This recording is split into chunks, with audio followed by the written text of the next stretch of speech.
Bonjour et bienvenue sur cette nouvelle vidéo d'Hétérotopie. On est toujours à l'Étrange Festival. Je suis Nicolas. Voici Vivien. Salut. Bonjour Vivien. Bonjour Nicolas. Nous allons aujourd'hui vous parler d'un film. Moi je parle pas espagnol, du coup c'est toi qui Original. va le dire. Un film qui s'appelle Loose, Voilà. un film d'un Allemand. Alors ça s'appelle Loose mais c'est un Allemand, un Tillman dur à Singer. dire. C'était très difficile à dire. J'ai du mal. Loose. On va donc vous parler d'un film qui s'appelle Loose. C'est un titre espagnol mais c'est un film allemand réalisé par Tillman Singer, réalisé en 16 mm et en scope. Donc on a une très très jolie image. À résumer, c'est assez compliqué, donc je reprends à peu près ce que tu as marqué dans le fascicule. C'est l'histoire d'une jeune femme qui s'appelle Luz, qui est chauffeur de taxi et qui se pointe dans un bureau de la police en transe, en train de répéter frénétiquement une phrase un peu ésotérique, quoi. Donc les flics la mettent en garde à vue et pour essayer de comprendre un petit peu ce qui se passe dans sa tête, ils invitent un psychologue, ouais, il est psychologue, il me semble. Un psychologue qui est spécialiste d'hypnose et qui va hypnotiser cette jeune femme pour essayer de retracer ce qui s'est passé, ce qui l'a amené à venir à la police. Donc c'était plutôt... Et là ça part un peu en vrille. Donc déjà il y a une première longue séquence qui est vraiment intéressante. C'est quand le psychologue est convaincu d'aller faire ce travail justement. Il y a une longue séquence de bar que j'ai trouvé au début qui assez particulière, enfin je me demandais où ça allait aller. Et puis au final, c'est vrai que la montée dans l'espèce de particularité du film, l'espèce de brouillard du film, ça fonctionne plutôt bien. Et c'est la première séquence où à la fin de cette séquence, en tout cas, je me suis dit, ok, on est sur ce genre de registre, on n'est pas juste dans un espèce de thriller classique, et puis la photographie est plutôt jolie. Ça ressemble à du Roy Anderson là, sur la première séquence, la toute première. Ton fameux Roy Anderson, Ton amoureux Roy Je Anderson. savais déjà le placer pendant l'étrange. Mais forcément. Moi, je suis plutôt d'accord avec toi. C'est un film en 3 temps, on va dire. Il y a ce long plan d'introduction qui est vraiment très très lent. C'est un plan fixe. On voit la jeune femme qui rentre avec une grosse bande son, une grosse musique, et qui finit par dire cette phrase. Puis on a la séquence dans le bar. C'est ça. On a le psychologue qui rencontre une jeune femme. Qui vient un peu le draguer et ça se finit bizarrement dans les toilettes. Il y a une espèce de transmission de lumineuse qui est un peu bizarre. Une hypnose. Enfin, c'est une première hypnose, je crois. Je sais pas si elle l'hypnotise finalement. Toutes les hypnoses En tout sont cas, montrées comme ça, elle lui transmet donc, quelque chose de lumineux, comme s'il y avait son âme qui passait d'un comme corps si à elle l'autre. se mettait à travers lui pour faire C'est le ça. travail En avec fait, c'est lui, comme pour s'il y avait l'accompagner. une entité spirituelle, un esprit qui passait d'un personnage à un autre. On va pas passer trop de temps à expliquer les phénomènes, je pense, Non, parce que de toute parce que façon, c'est le un film ne veut pas répertoire qu'on les là-dessus. comprenne, c'est assez clair. Ouais. Pas Donc il y a ce temps-là dans le bar, puis il y a le temps de l'hypnose qui, au fur et à mesure, part complètement en cacahuète. Moi, ma partie préférée, c'est vraiment la partie d'hypnose, parce que c'est quand même quelque chose d'archi rebattu, ce genre de choses-là. C'est vraiment un stéréotype de l'enquête policière qu'on ressort dans tous les films d'épouvante où on veut de dégoter des trucs un peu chelous chez les gens. Et il a une façon très spécifique, très innovante de le mettre en scène. Déjà en nous le présentant comme dans un théâtre vide, un peu la grande salle d'hypnose. C'est une sorte de théâtre vide où on a plein de rangées de chaises où il n'y a personne dessus, et il y a ce face-à-face entre la personne hypnotisée et son hypnotiseur. Avec une régie d'ailleurs. Avec une régie Donc, derrière carrément, qui traduit en live les paroles qui sont dites par la jeune femme. Qui traduit, qui s'occupe aussi d'enregistrer. Qui fait tout l'enregistrement, enfin qui s'occupe vraiment de toute une partie technique que le théâtre oral. Donc il y a vraiment une espèce de reconstitution théâtrale dans cette pièce-là. Il y a une économie de moyens. On voit bien que c'est un film qui n'a pas eu énormément d'argent pour se faire, mais il utilise vraiment ce peu de moyens de façon hyper intelligente.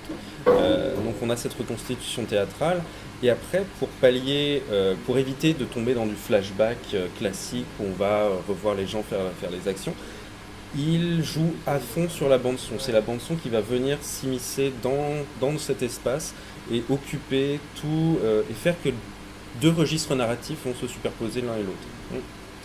En fait, moi, je pense que les références les références du réalisateur, elles sont autant esthétiques que narratives, je pense. À mon avis, il y a quelque chose qu'il est allé chercher chez chez les expressionnistes allemands qui sont partis à Hollywood. Donc moi je vois Dieter Lee du Portrait du génie, c'est vraiment la même couleur, le même brouillard qui était que Dieter Lee affectionnait beaucoup, et Sternberg qui l'a affectionné même avant Dieter Lee. Mais il y a aussi une influence beaucoup plus nordique, je dirais. Moi, ça m'a rappelé peut-être certaines séquences d'un film de Bo Widerberg, une séance de brume pour le coup, ou alors, comme je l'ai dit tout à l'heure, Roy Andersson. Donc voilà, je pense que toutes ces influences se mêlent dans un film qui est finalement très concentré. Je sais plus combien de temps il durait. Ça dure à peine 1h30. Hein, ouais, c'est assez dense.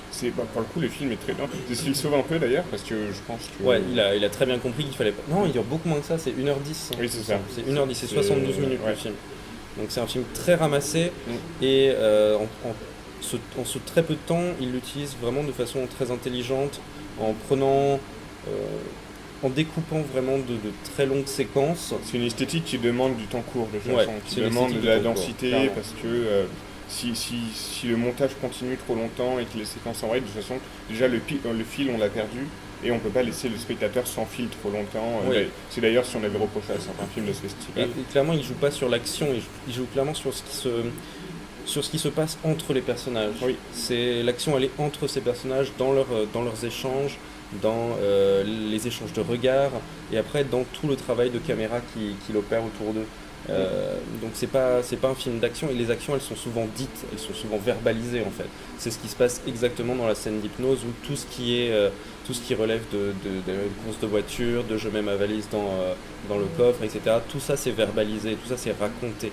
Et moi cette dernière séquence, elle est vraiment assez subjugante, parce qu'on part de cette séquence de théâtre assez réaliste, et le son vient s'immiscer, vient insuffler, donc déjà superposer des récits l'un sur l'autre, puis insuffler de plus en plus de fantastique, jusqu'à ce que le fantastique prenne complètement possession de la scène, avec cette brume qui arrive, avec un personnage qui devient presque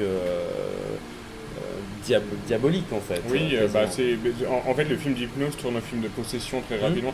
Effectivement, tu l'as dit, souvent le genre, donc ces espèces de thrillers un peu horrifiques, par l'hypnose arrive au film de possession en fait. Donc c'est un registre beaucoup plus classique et sur lequel souvent ils se sentent bien, mais ça prend pas non plus toute la place. Non. Parce que même la toute fin, quand on comprend, quand à l'intérieur du personnage, on entend le personnage, je crois que c'est le personnage du psy, dire ne la laissez pas sortir, et que personne ne l'entend.